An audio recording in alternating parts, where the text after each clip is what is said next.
시작합시다.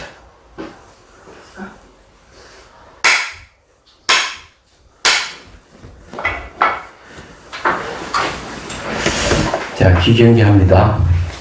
생년날도 많고 소멸도 많고 허무도 아니고 영무도 아니고 오는 것도 아니고 가는 것도 아니고 다른 것도 아니고 같은 것도 아니고 영기법을 가르치신 분, 완전한 깨달음을 얻으신 부처님들 가운데 가장 훌륭한 설법자인 당신께 경의를 해야 합니다.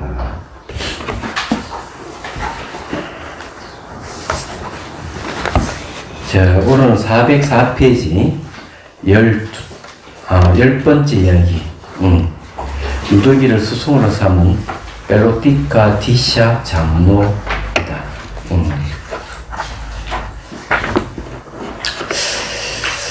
부처님께서 제타완나에 계실 때 빌로티카 티샤 장로와 관련해서 개송 143과 144번을 설하셨다.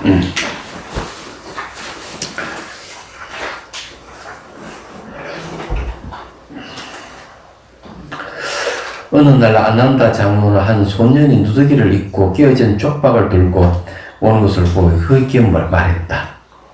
거지 삶보다 출가생활이 더 낫지 않겠는가? 누가 저 같은 하찮은 사람을 스님으로 만들어 주시겠습니까? 내가 너를 비구로 만들어 주겠다.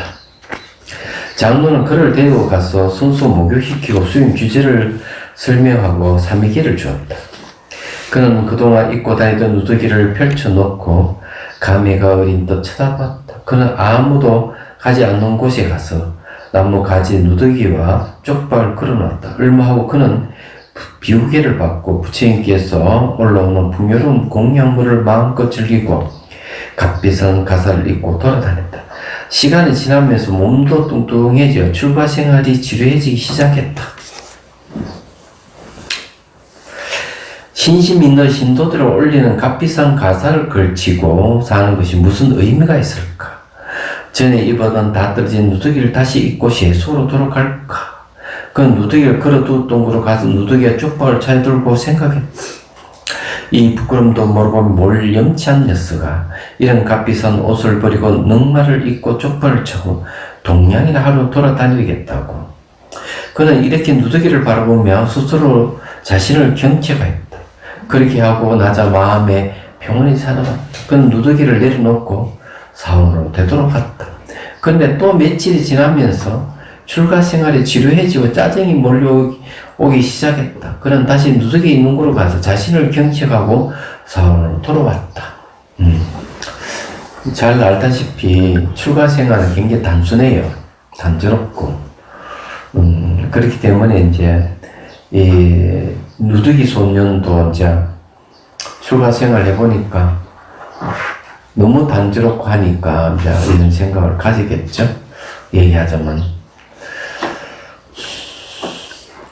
수행만 한다고 한다면은 이보다 더 단조로운 생활이 없을 거예요. 세속은 뭐 아주 복잡하고 여러 가지 일들이 많고 그래서 고뇌할 일이 많습니다. 이 세속에 사는 게 이제 그런 일들만 고뇌하는 게 많은데 그것을 즐거움을 삼고 살아가는 게 세속 사람들이에요. 그래서 이 출가를 한다는 것 자체가 아무 재미가 없는 그런 세속 사람이 봤을 때는 진짜 재미가 없는 일이기도 하죠. 심지어는 이 노동을 하는 사람들은 스님들은 무의도식을 한다고 매도하기도 합니다. 아무것도 하지 않고 신도들을 갖다 주는 밥 먹고 잠자고 하니 그거 올바르지 않다고 비판하는 사람들 꽤 많습니다. 얘기하자면.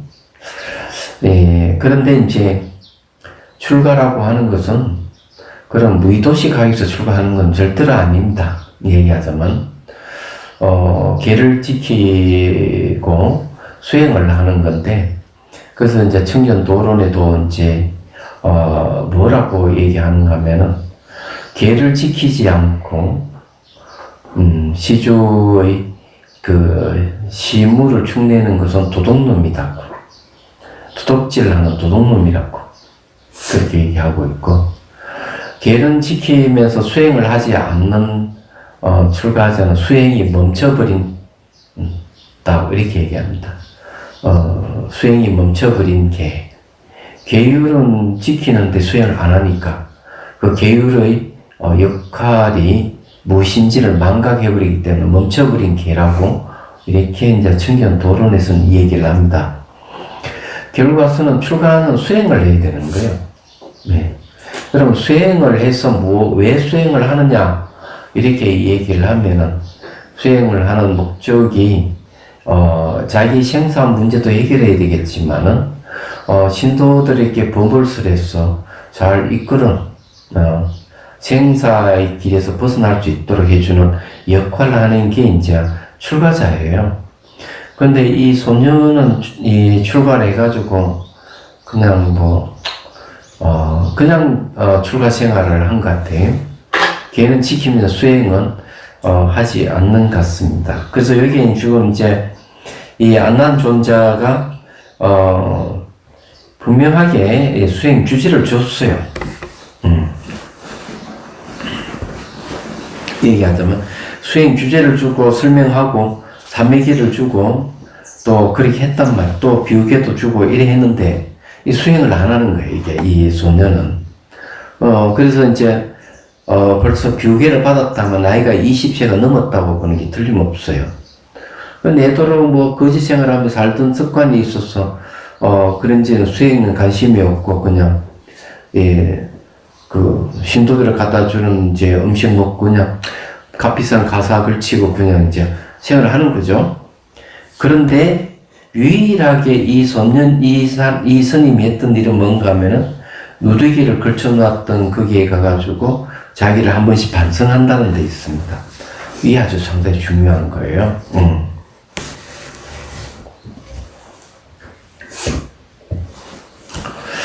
그래서 이제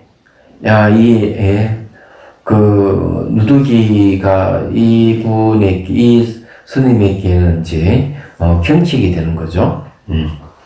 자, 또 봅시다.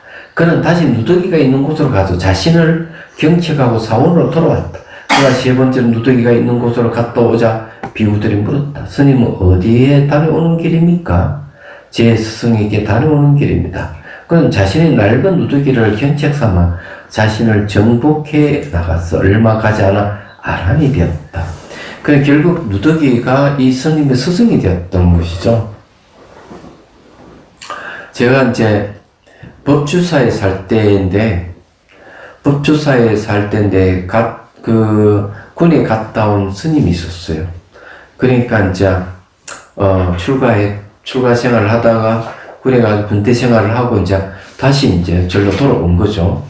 근데 이 스님은 공부를 하고는 잘 보이질 않아. 근데 알고 보니까 이제 이 스님 자주 가는 게 저 밑에 이제 법주사 호텔에 그 호텔이 있거든 밑에 자주 가는 거. 소문이 쫙 났어. 그 스님이 거기가 죽치고 앉아 있다고. 그래서 이제 그 스님이 그 죽치고 앉아 있는 거기에 이제 가게 됐는데 보니까 이 스님이 좋아하는 여자가 있었대, 그게.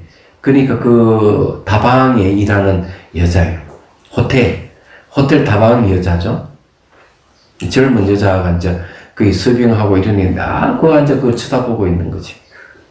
그러다가 안 보이는 거예요. 그래, 나한테 소문이 들으니까 이제, 그 여자하고 결혼했다고.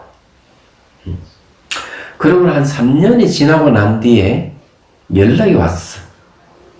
연락이 와가지고는 스님들을 초청을 하는 거지. 그래서 여러 스님들이 이제 가게 됐어. 나도 이제 따라갔지. 따라갔는데, 이 음식을 잘 스님께 이제 대접하고, 삼배를 드리고, 공양을 올리고, 그러고는 이렇게 얘기를 하는 겁니다. 스님들은 절대로 속퇴를 하시면 안 됩니다. 제가 이렇게 어릴 때 출가를 해가지고 다시 이제 군에 갔다가 또 출가 생활하고 다시 나와서 살아보니까 이 세속이 지옥이 다르지 않다. 이제는 지옥이 얘기하죠. 그러면서 이제 신신당부하며 속퇴하지 말라고. 그러면 이 스님이 하는 일이 뭔가 하면은, 벽장에다 자기가 입었던 가서장상을 모셔놓고 출근할 때는 그 삼배를 드리고, 돌아와서 삼배를 드리고 그러는 거야. 애가 있는데, 벌써 갖는 애기도 있고, 어머니랑 같이 이제 살면서 그 얘기를 하는 거예요. 얘기하자면은. 근데 이제 그 스님이 아마 어릴 때 출가를 해가지고 세속을 잘 모르다가, 그렇게 이제, 뭐, 동경했겠죠. 군에 가서도 뭐 여자 보기 어렵고, 또 절로 돌아왔지만은 또 여자가 그립고, 그러다가 이제 출가를, 그만 포기를 해버렸는데, 그런 일을 신신당부하며 제발 스님들은 소퇴하면 안 된다고 그렇게 얘기를 하는 거예요. 그래서 그 스님도, 여기 나오는 이분은, 낡은 누더기를 경격 삼아 수행해서 아란이 됐지만은, 그 스님 날마다 자기가 입었던 가서장삼 모셔놓고 절을 올리고 있었던 거죠. 비슷해요. 얼마나? 비구들은 물었다. 스님은 이제 더 이상 스승에게 가지 않는군요. 이 길은 그대가 항상 다니는 스승에게 가는 길이 아닙니까? 세속에 대한 집착이 남아있을 때에는 스승에게 갔었으나 이제 나를 묶고 있던 세속에 대한 집착의 끈을 끊어버렸기 때문에 더 이상 스승에게 갈 필요가 없습니다. 비구들은 그가 깨달았다는 것을, 깨달음을 얻었다는 그 말을 믿을 수가 없어 부처님께 가서 말씀드렸다. 부처님이시여, 빌로티카 비구는 마치 자신이 아라인 것처럼 말하고 있습니다. 비구들의 그가 무슨 말을 하였는가? 그는 집착의 끈을 완전히 끊어버렸다고 말하고 있습니다. 비구들의 그가 하는 말은 사실이다.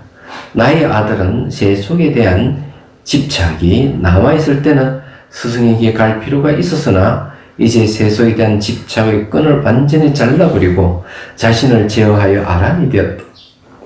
부처님께서 이 말씀에 이어서 계속 읊으셨다. 채찍을 들기만 해도 내달리는 날쌘말처럼 혼침을 물리치고 성성하게 깨어있고 부끄러움으로 나쁜 생각을 막는 사람은 세상에 찾아보기 힘들다. 여기 이제 말에 비유하는데, 말을 그 채찍을 때려도 교국 활동 말동하는 매우 둔한 사람이고, 둔한 사람입니다. 그리고 이제 한두 대 탁, 그냥 한 대만 탁 때리면 손살같이 달려가면 그나마 그래도 이제 보통 수준이고, 채찍을 들기만 하면 손살같이 달리는 말, 이게 이제 근기가 수승한 일을 그런 식으로 비유하고 있어요. 여기서 내달리는 날쌘말처럼 이렇게. 혼침은 무지에서 옵니다. 무명이 있으면 혼침이 있어요. 그렇기 때문에 수행을 할 때 혼침을 물리치고 들뜸까지 물리치면은 그때서 선정을 얻을 수 있고, 선정을 통해서 수행을 해서 깨달음을 얻을 수가 있습니다. 자, 성성하게 깨있다고 하는 것은 마음이 과거도 가지도 않고 미래도 가지 않고 현재 순간에 의식이 있으면 그는 깨있다 이렇게 얘기해요. 마음이 과거로 가거나 미래로 가는 사람 깨있다고 얘기를 하지 않습니다. 그런 사람 늘 근심걱정이 늘 있어요. 근심걱정이 있어서 그런 깨있는 사람이 아니에요. 과거로 가는 것은 과거에 대한 미련도 있고, 또 과거에 대한 어떤 죄책감이라든지 이런 게 있어요. 미래로 가는 건 불안감이 있어요. 그래서 사람이 불안하거나 과거에 자꾸 집착을 하고 이러면은 깨어있는 사람이 아니다. 그러면은 현재 순간에 깨어있으려면 어떻게 해야 되느냐? 매 순간 알아차리는 훈련을 해야 돼요. 음식을 씹을 때 음식 씹는 밥을 하나하나 이렇게 다 접촉되는 걸 다 캐치를 하고, 걸어갈 때는 발바닥 감각 관찰하면서 늘 알아차림해야 돼요. 숟가락 들고 놓고 할 때도 늘 알아차림해야 돼요. 그래서 수행자는 음식을 먹으면 소리가 거의 안 나요. 얘기하잖아. 그래서 소리가 안 나요. 옆에 사람에게 저게 피해를 줄까 싶어도 그렇지만 본인이 알아차림을 하기 때문에 그렇다. 알아차림하는 사람은 요란한 소리가 없죠. 늘 걸어갈 때도 조용히 우당탕탕한 이런 게 없어요. 이야기하자면은. 그래 알아차림을 하기 때문에 멀리서 봐도 그 사람이 굉장히 조용하다 하는 걸 알게 돼. 왜? 번뇌가 없기 때문에. 번뇌가 없는 사람은 뜀박질 하던 늘 고요함이 묻어나는 거. 그래 알아차림이 있어야 돼.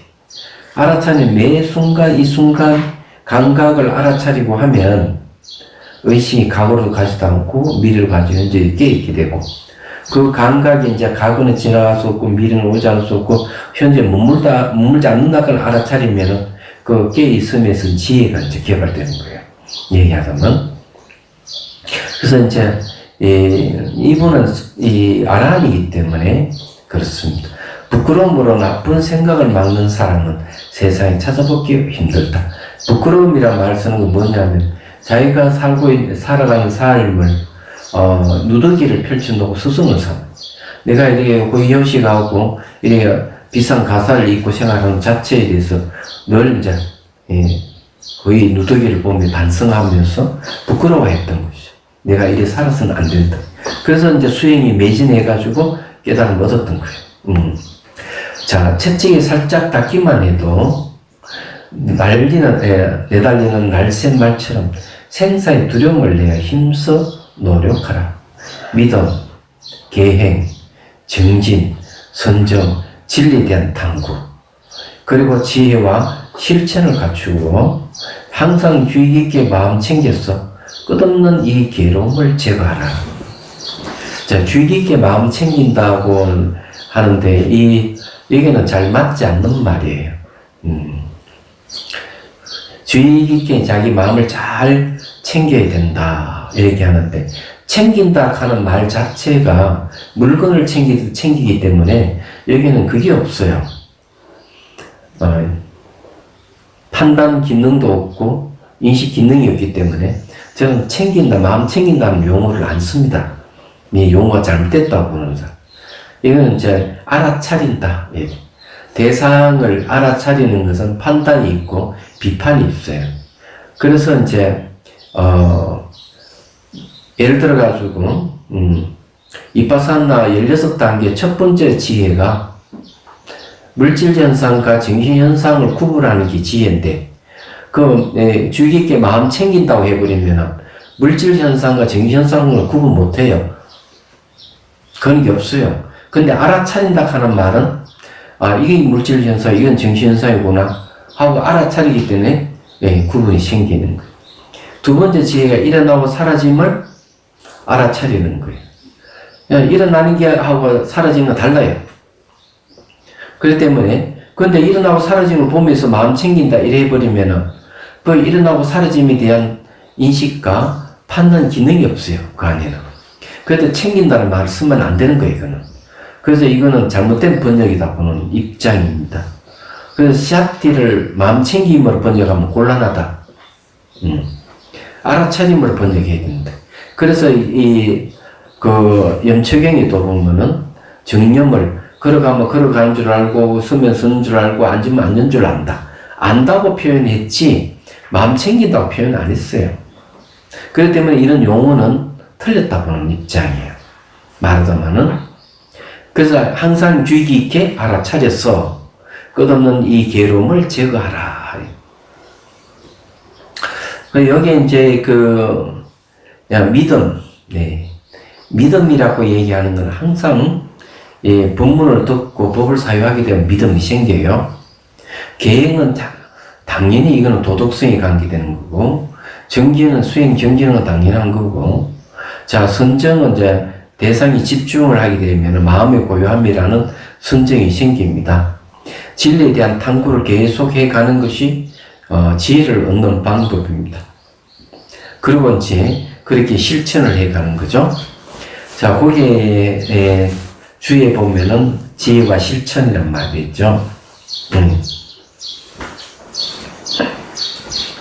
부처님 10대 명호 중 하나인 지혜와 실천을 구족하신 분, 명행족에도 나오는 단어로 중국에서 지혜를 명으로 실천을 행으로 번역하였다.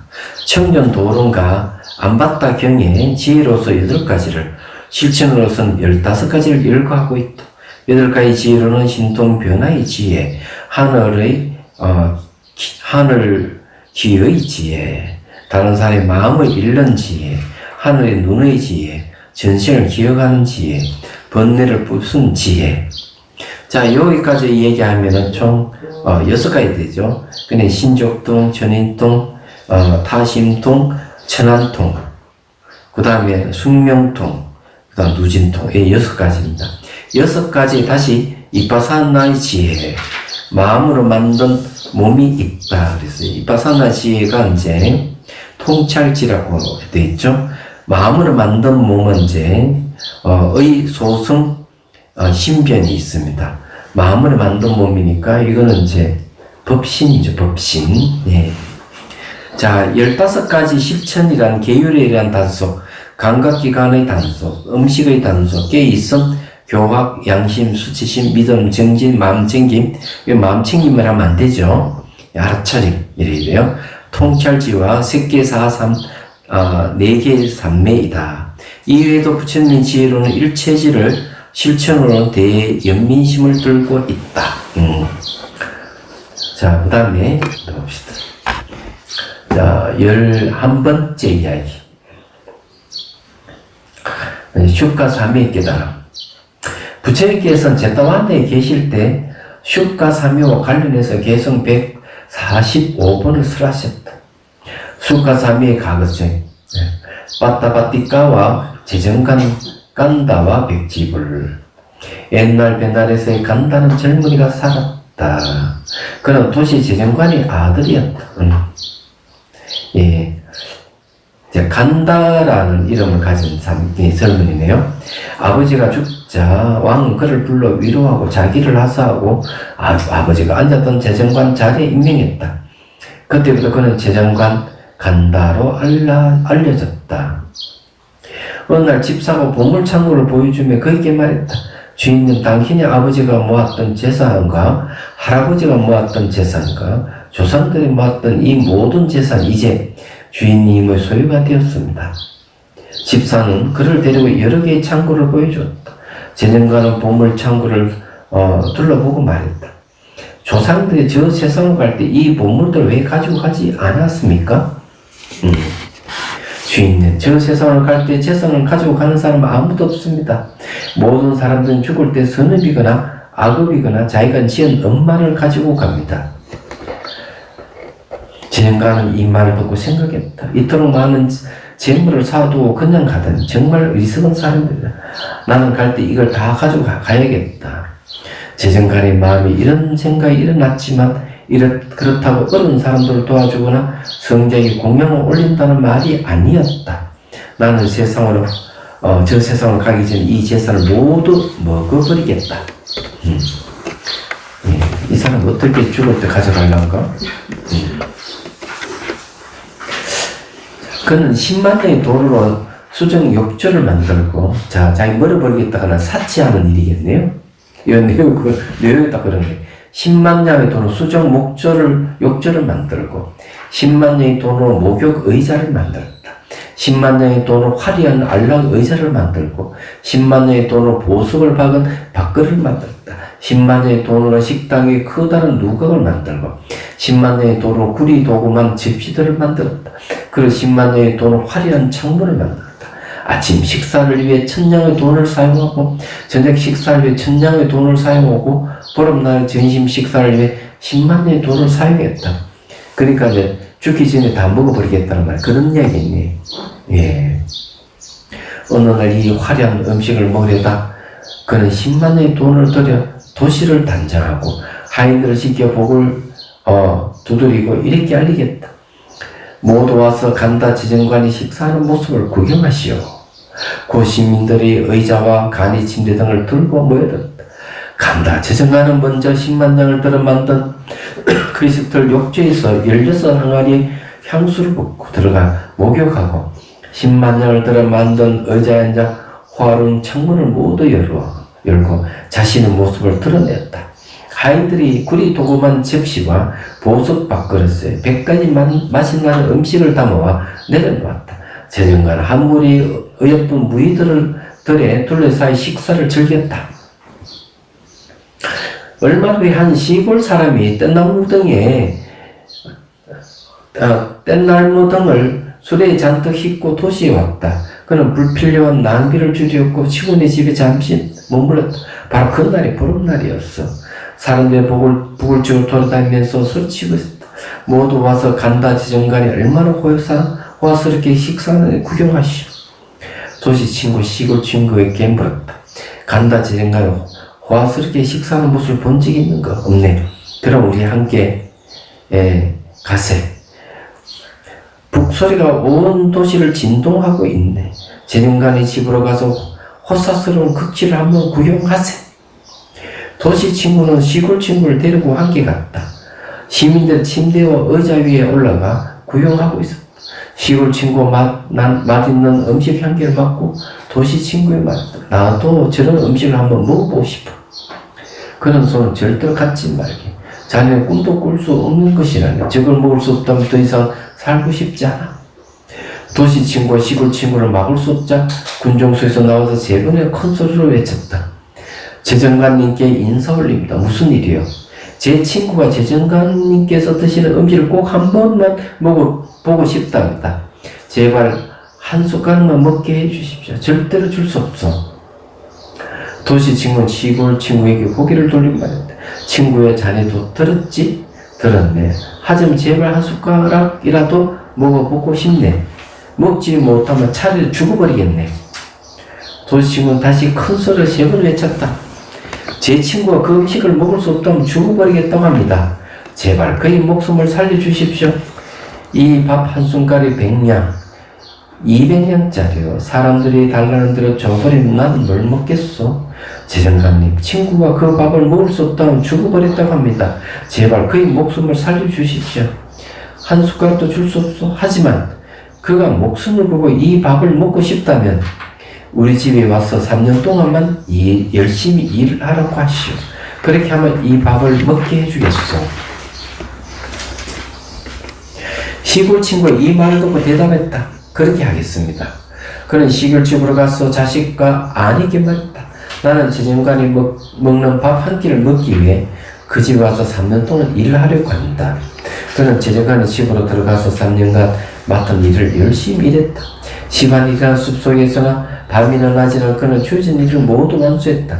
그래서 도시에서 거주하는 시민들이 그를 빠따빠따카 음식을 얻기 위해 고용된 아인이라고 불렀다.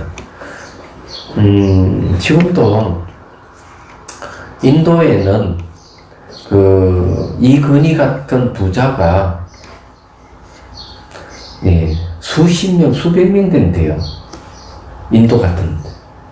그래서 인도의 부자는 그렇대.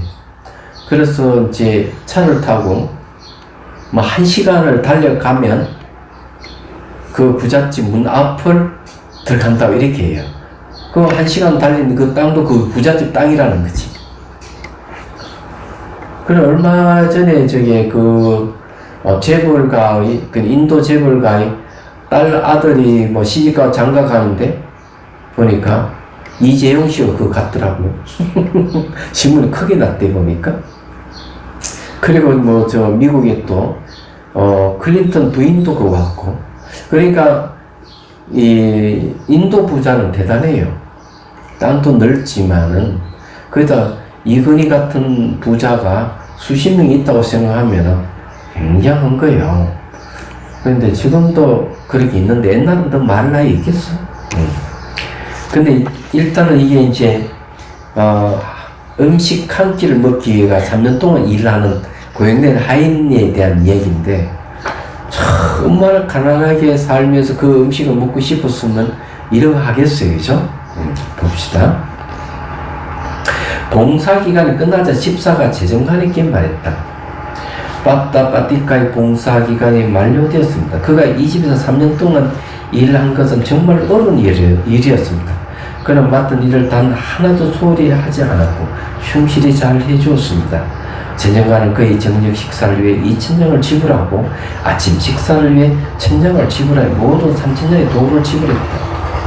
그는 아내를 제외한 모든 하인과 종들에게 그날 하루 동안 바티카를 시중들라고 지시했다. 오늘 나는 여러분들은 평소에 나에게 했던 것과 똑같이 바티카에게 정성들을 걷지 시중들도록 하라. 제정간은 그날 하루 동안 바티카에게 자신의 자리를 내주었다. 이 주인도, 이 부잣집 주인 제정간도 대단한 사람이니 약속을 지키는 분이고, 바티카는 제정간이 했던 것과 똑같은 욕조와 똑같은 물로 목욕하고 제정간이 앉았던 목욕용 의자에 앉았다. 그는 제정간의 옷을 갈아입고 제정간의 의자에 앉았다. 제정간은 하인들을 시켜 도시를 돌아다니며 북을 두드리게 외치게 했다. 바티카가 간다 제정간 집에서 3년 동안 일을 해주고 오늘 한 끼 식사를 받는 날입니다. 모두 와서 바티카의 호화스러운 식사를 구경하시길 바랍니다. 시민들의 침대와 의자 위에 올라가서 구경하기 시작했다.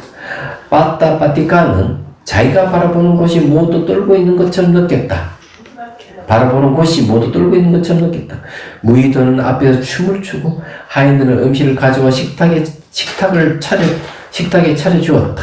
자, 그가 손을 씻을 때 한 벽지불이 간다 마다나산에서 일주일간 멸진정에서 나와 누구에게 공양을 받을 것인지 살펴봤다.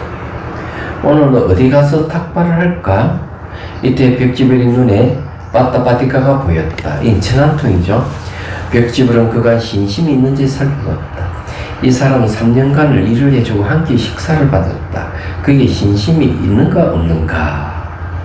벽지불은 그가 신심이 있다는 것을 알자 더 앞을 내다보았다. 신심 있는 사람도 항상 공양을 올리는 것은 아니다. 이 사람 일부러 마음을 내 나에게 공양을 올릴까? 벽지불은 곧 앞니를 애처가했다. 앞니를 애처가는 것은 천안통입니다. 그는 나에게 공양을 올릴 것이고 그러므로써 무한한 복덕을 받을 것이다.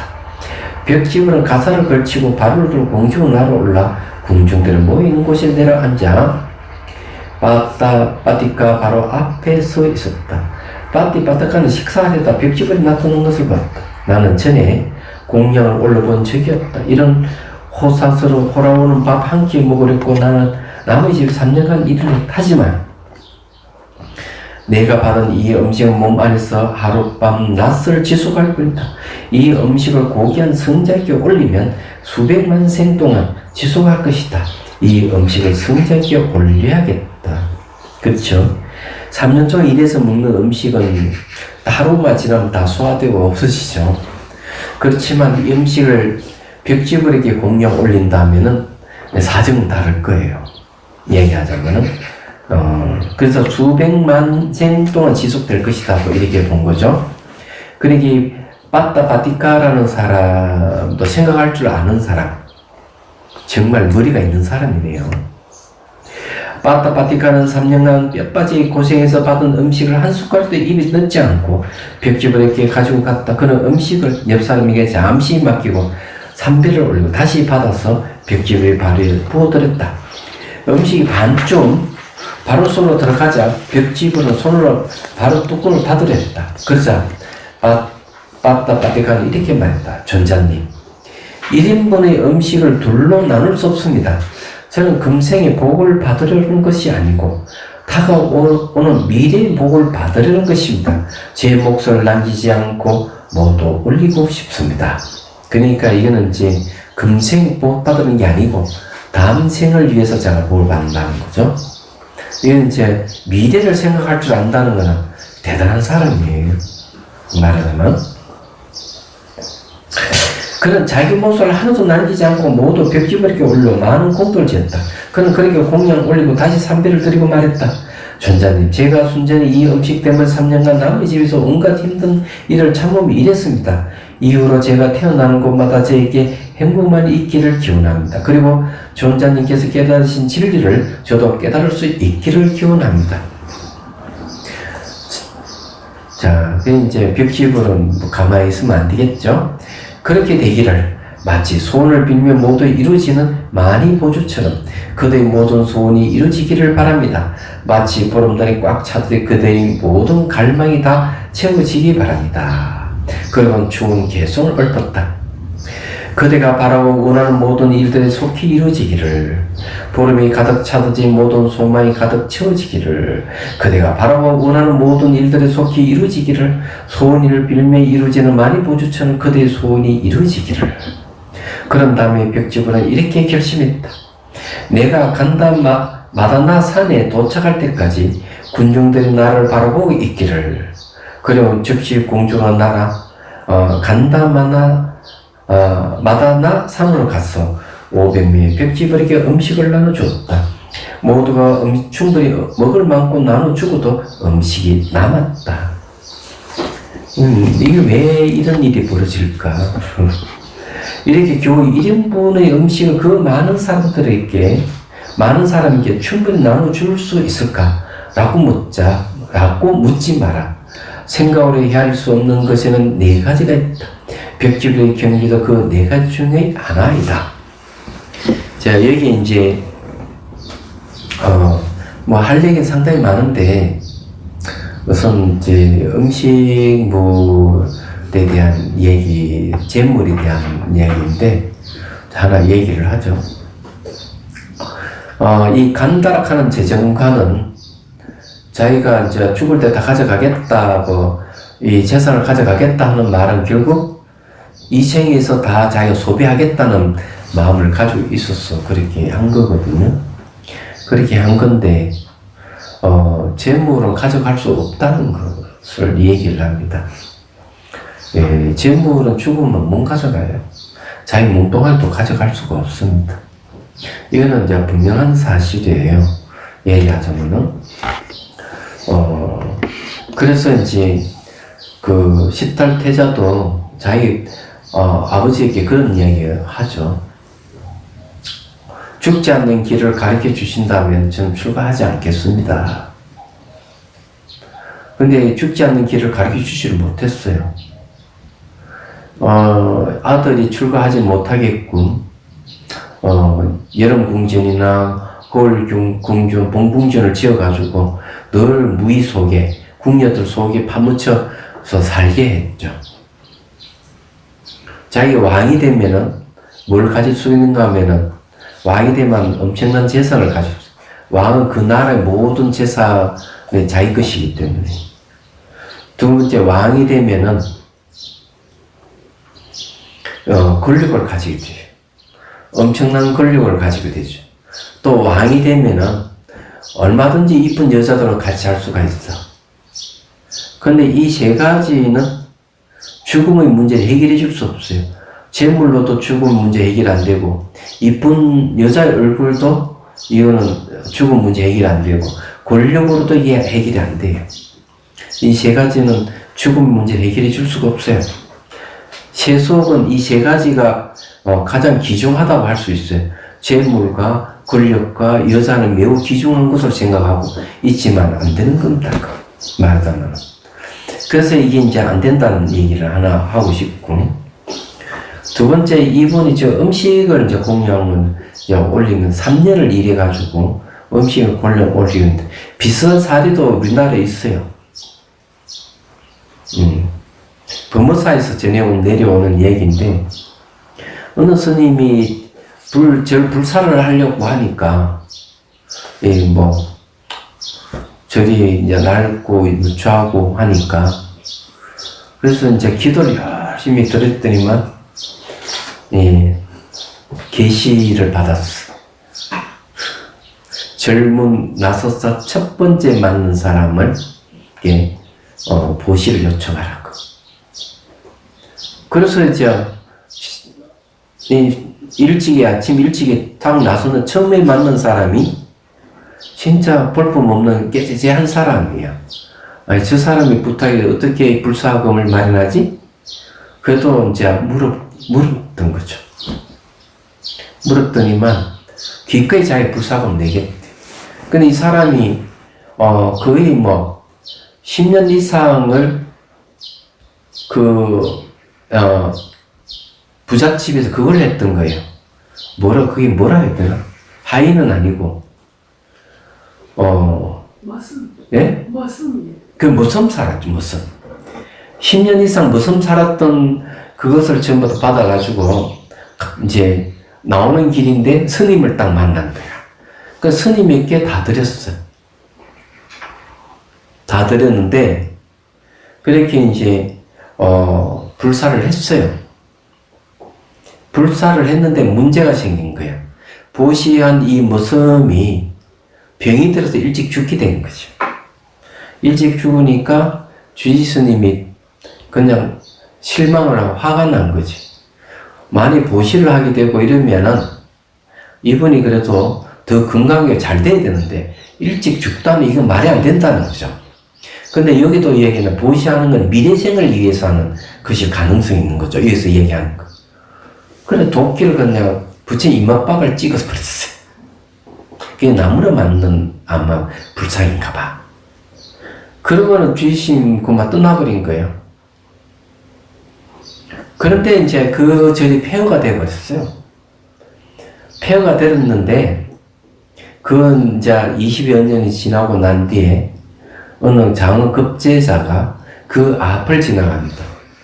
지나가다 문득 그 절 안으로 들어가고 싶은 마음이 생겨서 들어가 보니까 이 불상의 도끼가 이마에 찍혀 있으니 어느 누구도 그것을 이렇게 잡아서 빼내지는 못했는데 이 사람이 손만 탁 갖다 대고 툭 떨어지더라는 거죠. 그러면서 홀연히 자기 전생을 보게 돼. 자기 전생이 바로 무섬이었던 것이죠. 자기가 시주한 절이었던 거고 그걸 알게 된 거예요. 가부를 일찍 받은 거는 원래 받을 가부가 있는데 이 보시를 하고 이러면은 이 나쁜 가부를 일찍 받을 경우가 있어요. 미리 그냥 그런 경우도 이제 있다는 거죠. 그래서 이 고을령이 이제 그 다시 저를 중수하고 그 주심을 찾아 다시 모시도 앉히고 그랬다는 일화가 내려오고 있어요. 얘기하자면.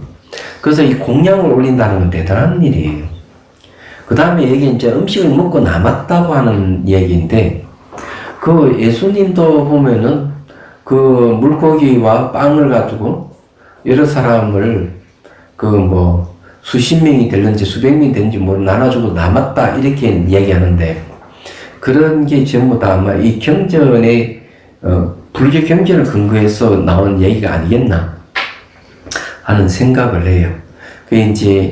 그래서 호진 스님께서도 서강대학의 종교 포럼 때 논문을 하나 쓴 내용이 이제 바로 그런 성경이 나오는 중요한 대목들이 경전에 어디에 나온다 하는 걸 전부 다 밝혔어요. 그래서 난리가 났죠. 개신교는 아니다고 벌쩍 뛰었지만 가톨릭은 침묵을 지켰습니다.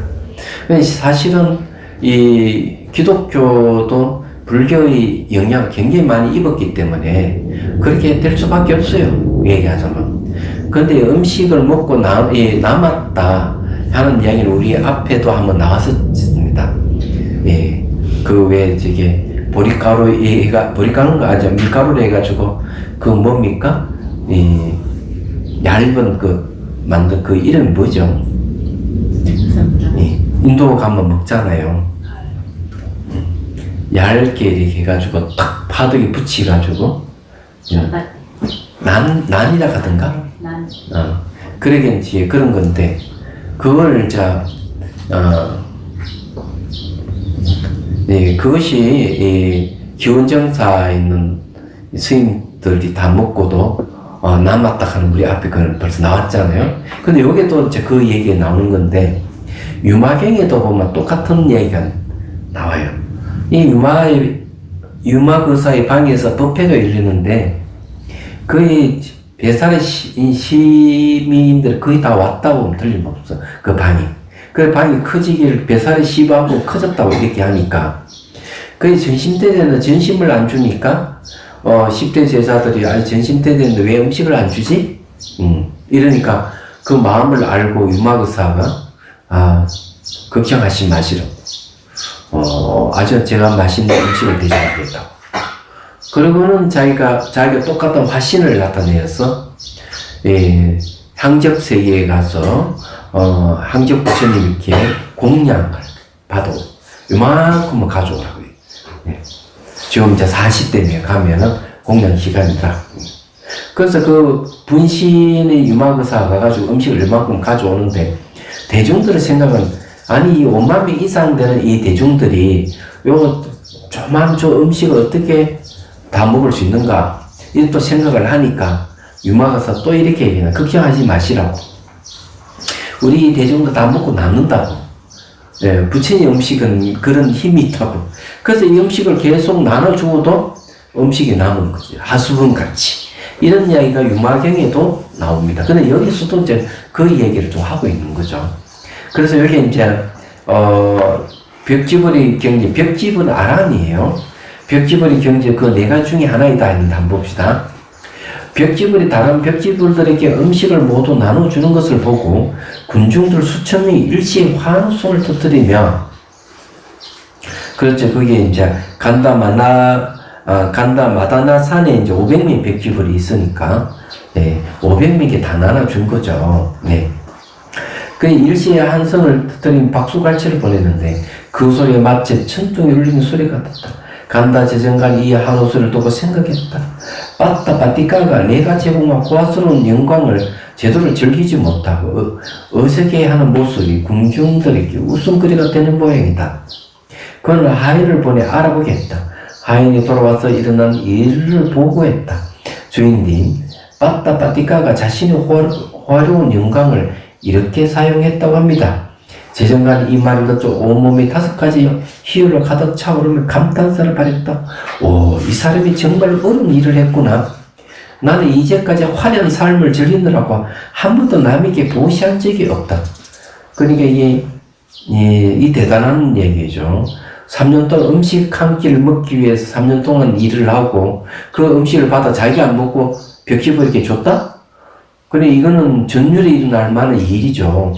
그래서 5가지 희열을 가득 찼다는데 희열도 5가지가 있는데 그 중에 하나가 회오리 바람 같이 몸에 이 회오리가 일어나는 같은 희열도 있어요. 이야기하자면 그거는 이제 청전 도론에 보면 나오는 이야기인데 이 사람이 정말 어려운 일을 했구나. 나는 이제까지 화려한 삶을 즐기느라 한 번도 남에게 보시해본 적이 없다. 그는 빠따 빠띠까를 불러서 물었다. 그대가 벽지벌이 공양 올렸다는 게 사실인가? 사실입니다, 주인님. 좋아, 내가 천냥을 줄 테니 그대가 공양 올린 봉덕을 나에게 넘기게. 빠띠까는 그렇게 했다. 제정과는 자신의 재산을 반으로 나누어 빠따 빠띠까에게 주었다. 네. 그냥 올리는 공덕을 또, 이 간다는 제정과는 또 샀네요. 이건 옛날에 좋은 꿈을 판다는 얘기 있고, 좋은 꿈을 사는 이야기도 있었잖아요. 그와 비슷한 이야기입니다, 이게. 무량한 복도를 가져오는 가장 수송한 보시에는 4가지 성취를 갖추어야 한다. 받는 사람의 성취, 시주물의 성취, 마음의 성취, 신통의 성취이다. 멸진쟁에서 나온 아라함과 아나무 공양을 받을 만한 가장 훌륭한 사람이다. 받는 자의 성취는 이러한 분에게 공양을 올리면 무량한 복덕이 있다. 시주물의 성취는 정당한 방법으로 바르게 얻는 것으로 시주하는 것을 말한다. 마음의 성취는 지혜와 기쁨이 함께한 마음으로 공양 올리는 것을 의미한다. 이때의 마음은 공양 올리기 전의 마음과 공양 올린 동안의 마음과 공양 올린 후의 마음이다. 신통의 성취란 삶에서 나온 분에게 공양 올린 것을 의미한다. 오늘 빠따 빠띠까는 가장 공양받을 가치가 있는 훌륭한 벽지벌에게 공양을 올렸다. 이제 여기서 마음의 성취는 지혜와 기쁨이 함께한 마음으로 공양 올린 것을 의미한다. 자, 이렇게 얘기를 하고 있는데, 이 마음 공양이라 하는 것, 마음의 성취라 하는 그런 거죠. 이 마음의 성취는 내 마음의 흡족함. 내가 마음을 먹고 했는데 그 마음에 흡족함이 있으면 그 성취로 보는 거죠. 그래서 지혜와 기쁨이 함께하는 마음을 공양 올리기 때문에 마음이 아주 흡족하다. 이렇게 이제 보는 것이죠. 말하면. 그리고 이제 이 신통력 성취락 하는 거는 결국 신통력 어디서 오는가 하면 삼매에서 옵니다. 삼매는 선정이 다른 이름이에요. 모든 그 정신적인 어떤 성취, 정신적인 성숙은 삼매 속에서 이루어집니다. 마음의 고요함에서 이루어진다고 보면 됩니다. 그럼 신통력도 거기서 나오는 거예요. 말하자면은. 자, 그 다음에 봅시다. 오늘 빠따빠티카는 가장 공양받을 가치가 있는 훌륭한 벽지불에게 공양을 올렸다. 시준불은 그가 3년간 정당하게 일을 해서 얻은 음식이었다. 그리고 공양 올리기 전 그의 마음은 즐거웠고 올리는 동안 그의 마음은 만족했고 올린 후에 그의 마음은 기쁨으로 가득 찼어.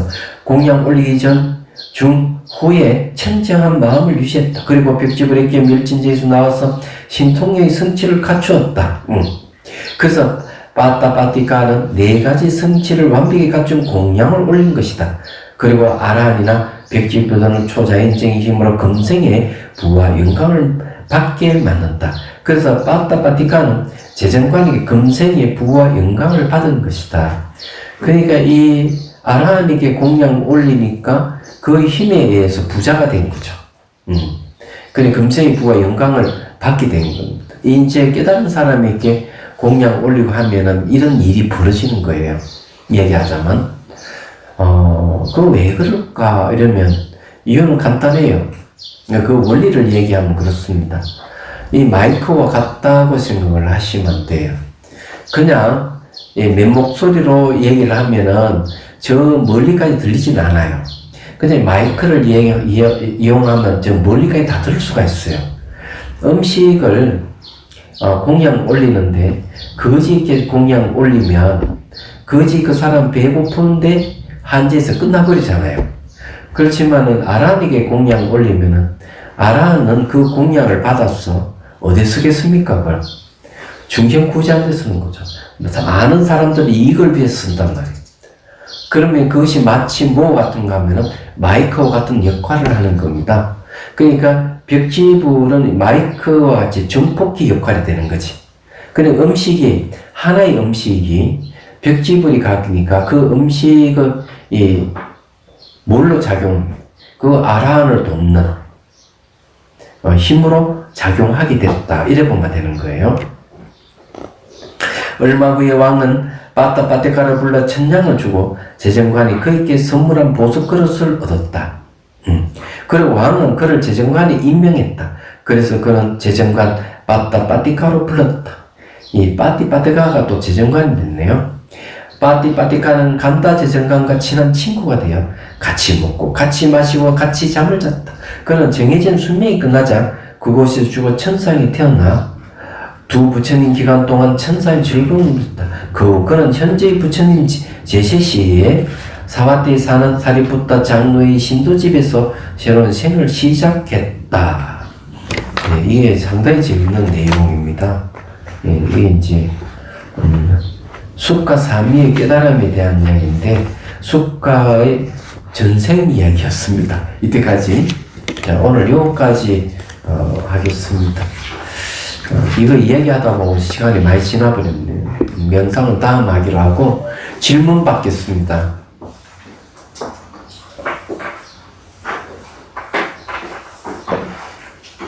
질문요?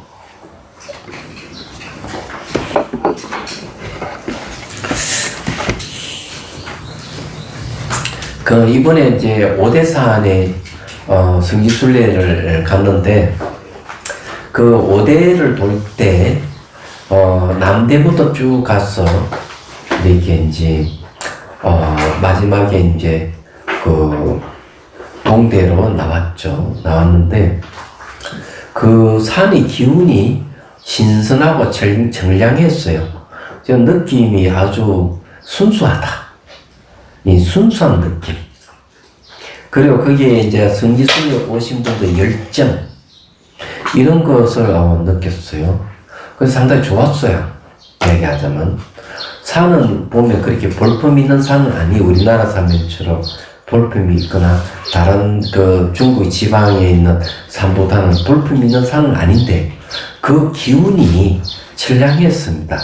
그래, 그래서 중국 오대산을 철량산이라고 하기도 해요. 그래서 성지순례 오신 분들의 열정이라든지 순수함, 그 신심, 이런 게 이제 많이 느껴지고, 이랬는데, 여전히 이제 옛날 모습을 가지고 있는 곳도 있고, 중대는 그냥 아주 화려하게 건물을 많이 지었더라고요. 많이 짓고 이렇게 했지만은, 사람들이 많이 오니까, 그래 이제 건물을 많이 지었겠죠. 그리고 그건 대부분 보면 중국 정부에서 지원을 해준다고 그렇게 또 얘기 들었습니다. 근데 안타깝게도 옛날 건물을 보존을 했으면 참 좋겠다 이런 생각을 했는데 보존이 안 된 부분도 있고 파괴되는 부분도 있는 느낌을 받았어요. 왜냐 탑 같은 것도 보면은 거기가 어딘가 서대인가? 탑을 보니까 탑이 그냥 이 탑 주변에 기와장 파편을 모아놓고 막 이런 거 보니까 그런 느낌이 받았어요. 얘기하자면. 그래서 이제 그런 거고, 참 그런 건 좀 안타까운 마음이 좀 생겼습니다. 옛날 모습을 그대로 좀 보수해가 유지했으면 좋겠다는 생각을 했는데, 엄마만 그냥 그 건물을 짓고 이런 걸 보면서, 그런 생각을 좀 했어요. 그리고 이제 거기에, 대라정이나 보살정, 보면서, 티베트 불교의 영향력이 굉장했구나 하는 생각을 했습니다.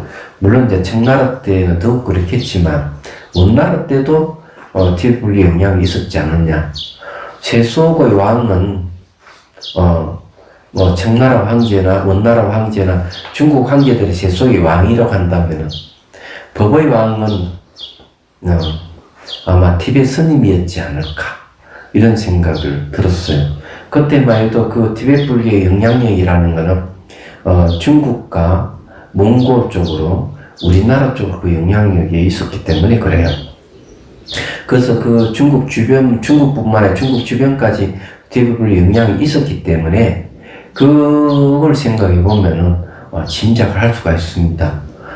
특히 달라이 라마 스님의 영향도 있었겠지만, 그때는 몇 대 달라이 라마인지는 모르지만, 시가체에 있는 판체 라마의 영향도, 대단했습니다. 원나라 황제의, 스승으로 있었기 때문에 그렇고, 또 열하 일기 같은 거 봐도, 우리나라 사신이 이제, 근룡 황제를 찾아간단 말이에요. 찾아가는데, 근룡 황제가 뭐라 하는 거, 자기 스승을 만나보고 가라. 그러니까 자기 스승이 누가 티베트 스님이, 시가체에 있는 판체라마였던 거예요.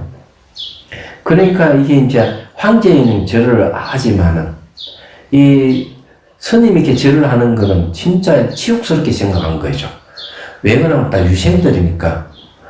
유생들이 성에게 절을 올리는 건 있을 수 없는 거예요. 조선시대 때 불교락하는 성례락하는 천민대접을 받았던 시대이기 때문에 그렇습니다. 근데 어쩔 수 없이 황제가 있으니까 절을 안 올릴 수가 없고, 그러니까 당연하게 판체라마가 불상이라든지 예물을 줬단 말이에요.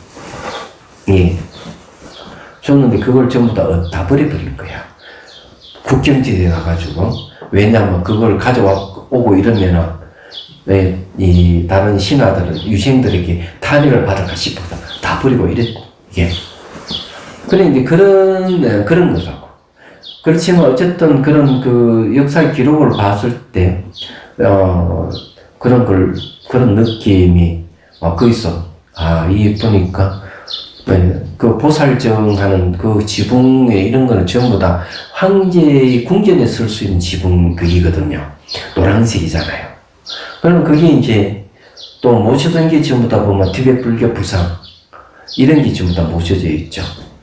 그런 걸 알 수가 있는 거죠. 얘기하죠. 그리고 그 밑에 이제, 현통사. 현통사는 정량국사가 거기서, 하은경 소철을 지은 곳이기도 하고, 타본사와 같이, 다 유수 깊은 곳이고, 그리고 그게 이제 용천사가 임재종 절이라 했습니까? 임재종. 그래도 볼만했습니다. 볼만하고 이래 했는데, 어쨌든 그 중국 불교를 한 단면을 볼 수 있었던 좋은 계기가 됐고, 또 다니면서 그 명상도 하고 이래서 참 좋았습니다. 네, 저보고 거기서 목닥 두드려 기도하라 그랬으면 벌써 목이 쉬었어. 아마 좀 힘들었을 건데, 다행히 명상을 해서 그렇지 않아요. 다행히. 그 보니까 대만에서도 많이 온 것 같았다. 이 형식을 보니까 신도들 위해서 그렇게 축원도 해주고 하니까 모습이 좋더라고요. 저는 그렇게 못 해줘서 미안합니다. 하여튼 잘 다녀왔다는 건 예, 좋았습니다. 자, 해양기 합시다. 중생들을 구하려는 마음으로 깨달음의 정수를 이룰 때까지 부처님과 법과 승부에 항상 기해합니다. 지혜와 자비를 갖추고 이종을 위해 노력함으로써 부처님 앞에 머물겠습니다. 원만한 보리심을 일깨우겠습니다. 공개가 있는 한 중생이 있는 한 저도 함께 따라 머물며 중생의 고통 없는 자로 남겠습니다.